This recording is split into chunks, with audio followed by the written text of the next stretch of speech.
오늘 하나님께서 우리에게 주시는 말씀은 신약성경 마태복음 15장 21절로부터 28절까지 말씀입니다. 제가 받들어 읽겠습니다.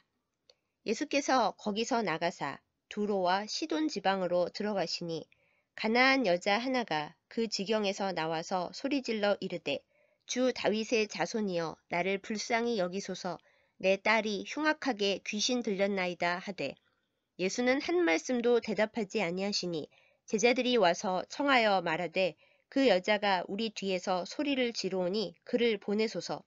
예수께서 대답하여 이르시되 나는 이스라엘 집에 잃어버린 양 외에는 다른 데로 보내심을 받지 아니하였노라 하시니 여자가 와서 예수께 절하며 이르되 주여 저를 도우소서. 대답하여 이르시되 자녀의 떡을 취하여 개들에게 던짐이 마땅하지 아니하니라. 여자가 이르되 주여 올소이다마는 개들도 제 주인의 상에서 떨어지는 부스러기를 먹나이다 하니 이에 예수께서 대답하여 이르시되 여자여 내 믿음이 크도다 내 소원대로 되리라 하시니 그때로부터 그의 딸이 나으니라. 아멘. 기도하겠습니다. 우리에게 아낌없는 사랑과 은혜를 주시는 아버지 하나님 감사드립니다. 주님의 뜻을 다 이해하지 못할 때에도 온전히 주님을 믿고 섬기며 따라갈 수 있는 큰 믿음을 우리에게 부어 주옵소서. 말씀을 듣는 이 시간 우리가 성령 충만하도록 역사하여 주옵소서. 예수님의 이름으로 간절히 기도드렸사옵나이다. 아멘. 교회 다니고 예수님 믿는 모든 이들의 모든 순간이 늘 기쁜 일만 가득하고 승승장구하면 얼마나 좋겠습니까? 그럼 전도도 교회 부흥도 참 잘 될 것 같은데요. 그러나 현실은 그렇지 않습니다. 그리고 하나님 역시 그런 일차원적인 상황을 바라시지 않는 듯 합니다. 신앙인으로 살아가는 길은 쉽지 않습니다. 심지어는 예수님을 믿기 때문에 감당하고 인내해야 할 어려움과 굴욕과 갈등이 안팎에서 닥칠 때도 있습니다. 사람들이 비웃으며 손가락질합니다. 예수 믿고 기도하고 헌금 내면서 왜 그렇게밖에 못 사냐? 내 맘대로 살아도 너보다는 잘 살겠다. 가정에서 홀로 믿는 신앙인의 경우 믿지 않는 가족들의 핍박과 냉대에서 오는 서러움과 외로움은 또 얼마나 큰가요? 그리고 때때로 정말 힘든 순간은 내가 이런 고통과 굴욕과 억울함을 겪고 있는 것을 뻔히 다 아시면서 하나님께서 내 기도와 간구에 그저 침묵하고 계시다고 느껴질 때 어쩌면 나에게 이렇게 차가우시고 무정하신가 하는 섭섭함이 영혼을 찌를 때가 아닌가 싶습니다. 이 모든 혼란과 갈등이 사실은 예수님 앞에서 진정한 믿음으로 살고자 하는 성도들이 직면해야 하고 훈련받고 있는 실제 상황이지요. 특히 어떤 집안이나 공동체에서 최초로 예수님을 영접한 분이라면 이 고통과 굴욕이 훨씬 더 클 수 있습니다. 믿음의 성장 과정이 그만큼 고된 거죠. 오늘 말씀 본문에 등장하는 가나안 여인이 바로 이 과정을 겪었습니다. 본문에서 소개하는 이 여인은 두로와 시돈 지역에 살던 가나안 여인, 즉 유대인이 아닌 이방인이었습니다. 같은 이야기를 전하고 있는 마가복음 7장 26절에서 그 여인은 헬라인이고 수로보닉의 족속이었다라고 소개하지요. 이 여인에게는 딸이 하나 있었습니다. 고칠 수 없는 병에 걸려 오래 고통받고 있었죠. 여인은 아픈 딸을 낫게 하겠다는 일념으로 예수님을 수소문해서 찾아왔습니다. 그런데 예수님을 만나러 온 여인의 마음은 예수님을 인격적으로 알고 의지하려는 믿음과는 거리가 멀었을 것입니다. 그저 자신의 딸의 병을 고쳐줄 수 있는 특별한 사람으로서만 예수님을 바라보았을 거예요. 뭐가 됐든 누가 됐든 상관없어. 나는 내 딸의 병만 고침받으면 돼. 이런 마음 아니었을까요? 그런데 예수님은 이 여인을 치유 사역 한 번 베풀고 다시는 만날 일 없는 존재로 보시지 않았습니다. 그래서 인간인 우리가 느끼기엔 좀 너무하시지 않나 싶을 정도로 강도 높은 밀당 믿음 훈련을 하십니다. 먼저 예수님은 다윗의 자손이여를 외치며 부르짖는 여인에게 한마디도 대답하지 않으십니다. 여인이 예수님을 예수님으로 만나려 하지 않고 기적을 베풀어 줄 위대한 사람으로만 보고 있음을 아셨기 때문입니다. 이방인인 수로보니게 여인은 우상을 숭배하는 사람이었을 것이고 복음에 대해 전혀 알지 못했습니다. 예수님께서 친절하게 치유의 사역을 베푸셨어도 그 진정한 구원의 의미를 알지 못했을 사람이라는 겁니다. 이 여인은 딸의 회복보다 예수님 그분을 알고 믿는 것에 보다 깊은 간절함을 가져야만 했습니다. 그것이 하나님의 크신 뜻이었고요. 그래서 그 변화를 위해 예수님은 잠시 침묵하셨던 겁니다. 기독교 교부인 아우구스티누스는 예수님의 이 침묵은 가나안 여인의 간절함을 더 깊게 하였다라고 말했습니다. 교부 크리소스토무스 역시 이 침묵은 오히려 여인의 믿음을 굳건하게 하였다고 전했습니다. 아닌 게 아니라 예수님께서 말없이 그냥 지나가 버리시고 그 여인이 계속 소리를 지르고 있다고 전하는 측근들에게 딴 데 말고 이스라엘 집에 잃어버린 양들을 구원하러 온 거라는 상당히 뜨악한 말씀까지 일부러 하셨는데도 이 여인은 끈질기게 주님을 쫓아와서 도움을 간구합니다. 그리고 작정이라도 하신 듯 예수님은 대놓고 아픈 말씀을 던지시죠. 자녀의 떡을 취하여 개들에게 던짐이 마땅하지 아니하다고요. 앞선 말씀, 나는 이스라엘 집에 잃어버린 양 외에는 다른 데로 보내심을 받지 아니하였노라 라고 하신 걸 연결시키자면 너는 이방인이고 그러므로 자녀가 아닌 개이며 나는 개인 너에게 자녀들 먹일 떡을 줄 생각이 전혀 없다라는 결론이 나옵니다. 예수님의 이 말씀은 정말 세심한 해석이 필요합니다. 언뜻 잘못 읽거나 잘못 들으면 심각한 시험에 빠질 수 있는 구절이거든요. 아니, 모든 인류를 구원하러 오셨다는 예수님이 사실은 유대 민족주의자였어? 이방인 여성이라고 지금 대놓고 개 취급하면서 도와달라고 하는데 거절하는 거야? 그렇게 안 봤는데 예수님 너무 편협하시네. 이렇게 시험 들 수 있습니다. 한편 아우 예나 지금이나 비주류로 산다는 건 억울하고 서러워 진짜. 내가 저 여인이었으면 더럽고 치사하고 자존심 상해서 다 관뒀다. 저런 소리까지 들어가면 내가 매달려야 돼? 뭐 이럴 수도 있겠죠. 제가 이 수로보니게 여인을 존경하는 이유가 바로 여기에 있어요. 저 같으면 예수님의 저런 말씀을 들었더라면 도와달라는 말을 다시는 못할 것 같거든요. 아직도 존재 그 자체보다 자존심이 앞서는 철없는 저인가 봅니다. 아니 그보다도 존재 자체로서도 굴욕당했다는 느낌에 너무 섭섭하고 속상할 것 같네요.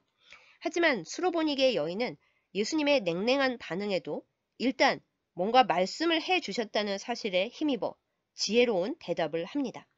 주여, 올소이다마는 개들도 제 주인의 상에서 떨어지는 부스러기를 먹나이다. 여인은 맨 처음 예수님을 불렀을 때 다윗의 자손이라고 했었습니다. 이방인으로 우상숭배하며 살아왔을 여인에게 다윗의 자손이라는 표현은 사실 여인의 삶과는 아무 관계가 없는 거리감 넘치는 호칭이었죠. 그러나 예수님께서 이스라엘 집의 양을 언급하시면서 그래서 너에게 난 너 필요한 도움이나 주고 사라질 유대인이냐? 라는 뉘앙스를 주셨을 때 여인은 예수님 집에 속하는 존재가 되어야 소망이 있다는 것을 깨달았던 모양입니다. 수로보니게 여인은 자녀와 떡과 개 이야기를 듣자마자 바로 겸손하게 자신은 예수님 집에 겸손한 개이고 그러니 부스럭이라도 먹겠다고 고백합니다. 자존심 상해하지 않습니다. 예수님께 속하겠다고 결단합니다. 성경에서 개, 퀴온은 유대인들이 이방인들을 악하게 여기고 조롱할 때 주로 사용되는 비하 표현입니다. 으아, 사랑 그 자체이신 예수님께서 도움을 요청하러 온 이방인 여인에게 이런 모욕적인 표현을 쓰셨다고요? 심장이 철렁하는 대목일 수밖에 없습니다. 하지만 수로보니게 여인 이야기에서 예수님께서 사용하신 개라는 단어는 퀴온이 아니라 퀴나리온입니다. 들깨나 사납고 악한 개라는 경멸적인 뜻으로 말씀하신 것이 아니라 집에서 가족과 함께 지내는 반려견이나 강아지라는 뜻으로 말씀하셨다는 것을 꼭 알아야 합니다. 당시 구원과 회복의 순서에 있어 이방인이 유대인보다 앞서지는 않는다라는 의미로 말씀하신 것으로 보입니다. 동시에 이 여인의 믿음이 그저 마음 상하지 않는 수준에서 바라는 것만 쏙 챙기고 사라질 수준인지 아니면 예수님의 존재를 믿고 받아들여서 영적인 이스라엘 가족이 될 수준인지를 헤아려 보신 테스트이자 믿음 훈련이기도 했습니다.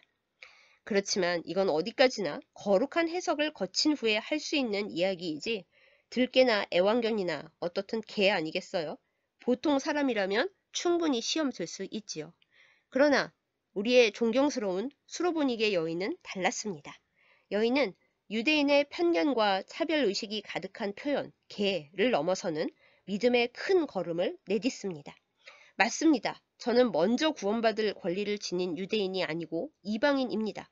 그런 의미로 개가 맞습니다. 그렇지만 개도 주인의 상에서 떨어지는 부스러기를 먹잖아요. 저는 주님의 식탁 밑에 있는 강아지여도 좋습니다. 그 은혜의 자리에 어떤 존재로든 참여하게만 해 주십시오. 부스러기 은혜라도 저에게는 너무 크고 너무 감사한 겁니다. 라고 고백하죠. 목회자이자 말씀 전달자이면서도 여전히 쓸데없이 자존심이 강한 저는 수로보니게 여인의 이 고백을 볼 때마다 피눈물이 납니다. 저는 이 여인처럼 말하고 행동할 수 있을까요?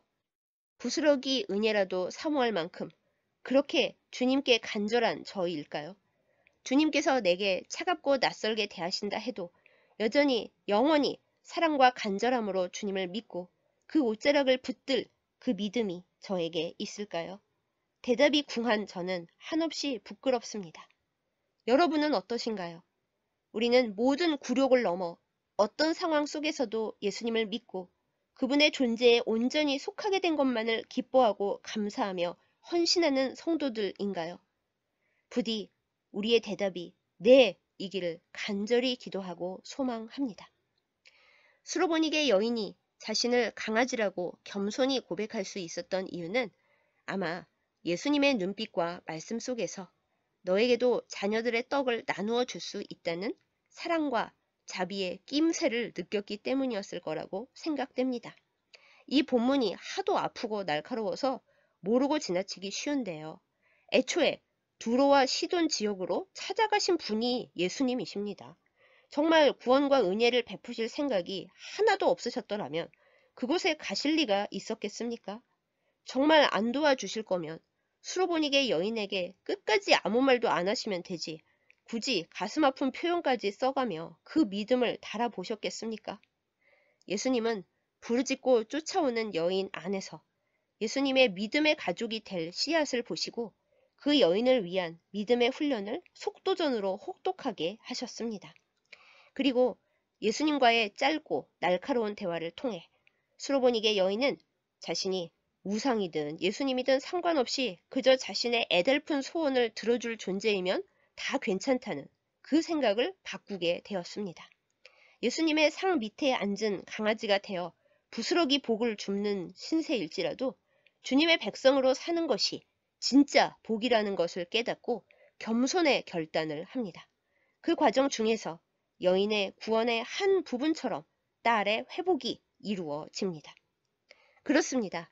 예수님은 믿음의 바탕이나 훈련 과정이 전혀 없는 상태에서 그저 현실적인 복만 받으면 하나님의 백성이 되지 못하고 그저 우상 숭배자로 남을 뿐이라는 것을 잘 알고 계셨습니다. 그래서 이 여인의 아픈 딸뿐 아니라 이 여인을 구원하시고 회복시키시고자 우리가 보기엔 정말 차갑고 낯선 예수님의 모습을 그냥 드러내셨던 겁니다. 예수님의 물음에 수로보니게 여인이 겸손하고 지혜롭게 응답함으로 인해 예수님은 이방인 여인을 여자여 라는 존칭으로 부르시며 치유와 회복을 베풀어 주셨습니다. 할렐루야. 그래도 그렇지 예수님이 너무 심하셨어. 이스라엘 여인들에게는 안 그러셨잖아? 라고 항변하고 싶으신가요? 사실은 제가 그래요. 너무나 인본주의적인 저입니다. 그래도 인정해야 합니다. 우리의 관점에서는 섭섭하고 유감스럽지만 하나님은 우리의 거룩한 변화를 위해서라면 충분히 아픈 훈련을 시키시는 분입니다.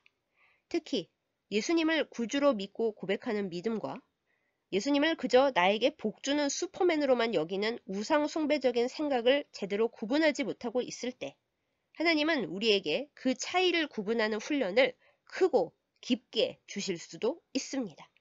세상 현실에서는 복받고 잘 살았어도 실제로 우리의 존재가 구원받고 회복되지 않으면 사실 아무 소용이 없는 거니까요. 만약에 예수님께서 수로보니게 여인의 그 끈질김과 열정을 보시고 그냥 단번에 딸을 고쳐주셨다면 그 여인은 그 순간은 감사했겠지만 평생 이방인으로 살다 세상을 떠났을 것입니다. 그러나 예수님이 무려 개까지 언급하며 세게 대하셨기에 그 인정사정 없는 태도에 놀라고 충격은 받았겠지만 아, 나는 훈련이 아예 안 되어 있는 이방인이구나. 이분이 주시는 구원의 은혜 안으로 들어가는 결단과 행동, 겸손이 꼭 필요하구나 라고 깨닫고 평생 예수님을 기억하면서 그분의 백성으로 살아갔겠지요. 사랑하는 여러분, 예수님께서 신앙인인 우리에게 바라고 기대하시는 모습이 바로 이것입니다. 예수님을 믿느라 자존심이 상하고 예수님을 믿고 섬기면서 왠지 현실 속에서는 더 형편이 어려워진 것 같고 믿는 사람은 이러저러해야 한다고 요구받는 것은 많은데 사람들은 기독교에 대해 욕하고 수군거릴 때 우리는 혼란스럽습니다. 고통스럽고 굴욕스러울 때도 많습니다. 내가 이런 소리를 듣고 이런 굴욕과 모욕을 당하려고 믿음 생활을 하나? 이러려고 예수님을 믿나? 불편해집니다. 특히 아무리 간절히 기도를 하고 아뢰어도 주께서 침묵하시고 나의 상황과 문제는 점점 더 미궁으로 빠질 때 우리는 억울하고 섭섭해질 수도 있습니다. 주님, 믿으면 복 주시고 기도하면 들어주신다고 약속하셨잖아요. 왜 전 세상에서나 주님 앞에서나 강아지보다 못한 취급을 받고 있나요? 너무 기가 막히고 속상합니다. 이렇게 울부짖는 우리에게 예수님은 물으시겠죠. 너는 그 모든 굴욕과 자존심 상하는 것과 부끄러움을 다 무릅쓰고 나와 함께 살아갈 수 있니?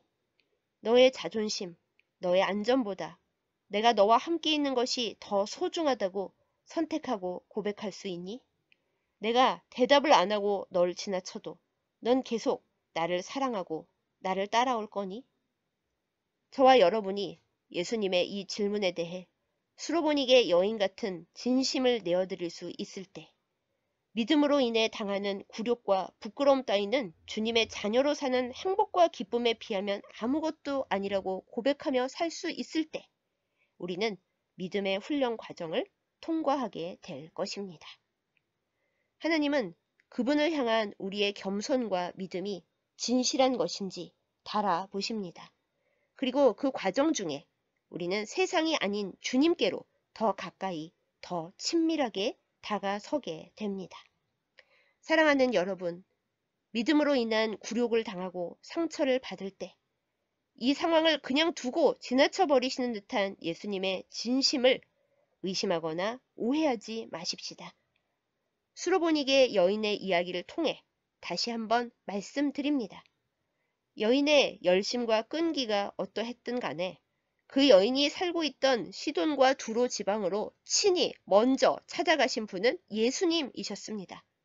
수로보니게 여인이 유대 땅으로 찾아온 것이 아닙니다. 예수님은 수로보니게 여인이 찾아오기 전에 이미 아시고 그 여인과 그 딸을 구원하실 뜻을 품고 계셨던 것입니다. 우리에게도 마찬가지입니다. 우리가 예수님을 알고 믿기 전에 주님은 우리에게 먼저 오셨고 나를 위해 모든 것을 주셨습니다. 인간된 나의 관점에서 잠시 섭섭하고 이해하기 힘든 것은 내가 이 현실 속 좁은 관점에서만 주님을 보고 주님을 오해하고 있기 때문입니다. 이 사실을 겸손히 인정하고 힘들고 슬플 때 더욱더 주님을 바라보고 더욱 의지하는 우리이기를 간절히 기도합니다. 세상에 살고 있는 한 필요를 공급받고 고통의 답을 얻는 일은 중요합니다. 예수님께서도 우리에게 무엇이 필요한지 아버지께서 다 아신다고 하셨고 또 그 필요를 채우신다고 약속하셨습니다. 그러나 믿음으로 살아가는 신앙인에게는 세상 문제의 해결 그 이상이 중요합니다. 하나님께서 그것을 원하십니다. 주님을 따르는 길에 어려움이 있을지라도 그 구원의 은혜를 결코 떠날 수 없다고 결단하는 우리의 사랑을 주님은 무엇보다 귀하게 여기십니다. 사랑하는 여러분, 저를 포함해서 우리 모두에게 재물보다, 자존심보다, 나를 구원하신 주님이 더 귀합니까? 그 모든 것이 없다 해도 우리는 주님을 사랑하나요? 정말입니까? 이 어려운 질문에 믿음으로 대답하고 세상 사는데 필요한 모든 것을 덤으로 받는 우리이기를 예수님의 이름으로 축복합니다. 이 질문에 답하기 위한 모든 훈련 코스를 믿음으로 통과하고 승리하는 우리 모두이기를 예수님의 이름으로 축복합니다. 간절한 부르짖음은 하늘의 문을 엽니다. 그러나 기도 응답이 단순한 소원 성취로 끝나지 않으려면 먼저 인간적인 모든 것을 버리고 내어놓는 겸손한 내려놓음이 있어야 합니다. 그리고 응답의 때와 방법은 우리의 주인 되시는 하나님께서 정하심을 인정하고 인내하고 기다려야 합니다. 하나님의 겸손한 자녀의 삶을 살기를 선택하는 우리에게 하나님께서 우리가 구하고 소원하는 것을 넘어 가장 좋은 것을 가장 좋은 때에 우주를 지으신 그 크신 손으로 허락해 주실 줄 믿습니다. 본인을 부스러기 주워먹는 강아지로 표현했지만 하나님 집의 자녀가 되어 구원과 치유의 복을 받은 수로보니게 여인의 행복한 이야기가 여러분과 저의 이야기가 되기를 간절히 기도하고 소망합니다. 기도하겠습니다. 사랑하는 하나님, 그리스도인들이 손가락질을 당하고 그리스도인의 향기를 나타내며 사는 일이 점점 어려워지는 이 세상 속에 살고 있습니다. 내 죄 때문이 아닌 믿음으로 인한 굴욕과 고통 속에서 과연 온전히 주님만을 바라보고 주님만을 소망하는지 돌아봅니다. 주님 집에 사랑받는 양으로 구원받은 기쁨보다 세상살이에서 필요한 것에 더 마음을 쓰고 있는 죄를 고백합니다. 용서하여 주시옵소서. 하나님의 영광보다는 내 자존심을 지키는 것이 먼저이고 주님의 깊은 뜻을 헤아리기보다는 내 감정이 앞서는 죄인임을 고백하오니 회개하오니 용서하여 주시옵소서. 수로보니게 여인처럼 진정으로 주님과 만나 우리의 믿음의 허점과 약점을 점검하고 겸손히 주님 앞에 엎드리기를 원합니다. 그리하여 참된 구원의 기쁨과 치유와 자유를 얻게 하여 주옵소서. 하나님 아버지, 믿음의 열정과 끈기와 더불어 표대를 향하여 바르게 나아가는 믿음의 성숙함을 허락하여 주옵소서. 세상의 어떤 폭풍우 속에서도 결코 주님의 손을 놓지 않게 하사 오직 주께만 소망의 닻을 내리고 승리하게 하여 주옵소서. 하나님 아버지, 문희경서교회를 위해 간구합니다. 주님의 온전한 뜻을 따라 바르게 순종하기 위하여 다시금 나아갑니다. 하나님, 새로운 예배 처소를 찾는 일에 주께서 여호와 이레로 응답하여 주옵소서. 성급한 마음에 주님보다 앞서는 교만과 어리석음에 빠지지 않게 하여 주시고 겸손으로 주님의 뜻을 따라 주님이 원하시는 곳에서 주님을 섬기는 교회와 제단이 되게 하여 주옵소서. 여종으로 불러주신 저를 정결케 하여 주시기를 간구합니다. 수로보니게 여인이 그 딸을 고치고자 수치를 무릅쓴 바로 그러한 사랑으로 주님께서 저에게 맡기신 양들을 온전히 품고 기도하였는지 이 시간 돌아보며 회개합니다. 종의 연약하고 부족한 믿음과 사랑을 성령으로 새롭게 하여 주옵소서. 그리하여 주의 이름으로 기도하며 헌신하는 성도들의 회복과 치유를 위해 낙타 무릎이 되어 목숨을 걸고 기도하는 여종이 되게 하여 주옵소서. 하나님, 새로운 계절이 옵니다. 이 가을에 우리 모두에게 성령의 새 바람이 불어오게 하여 주셔서 모든 것을 새롭게 하는 주님의 역사가 일어나게 하여 주옵소서. 추석 명절이 다가옵니다. 악한 사탄이 일절 틈타지 않도록 온 가족이 화목하도록 우리가 기도로 준비하게 하여 주시고 주님의 은혜가 모든 가정과 모든 주의 백성들 위해 있게 하여 주옵소서. 거룩한 주일에 주님의 말씀을 나누며 모두 함께 결단하게 하심에 감사드립니다.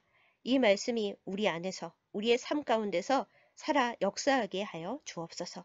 예수님의 이름으로 간절히 기도드렸사옵나이다. 아멘.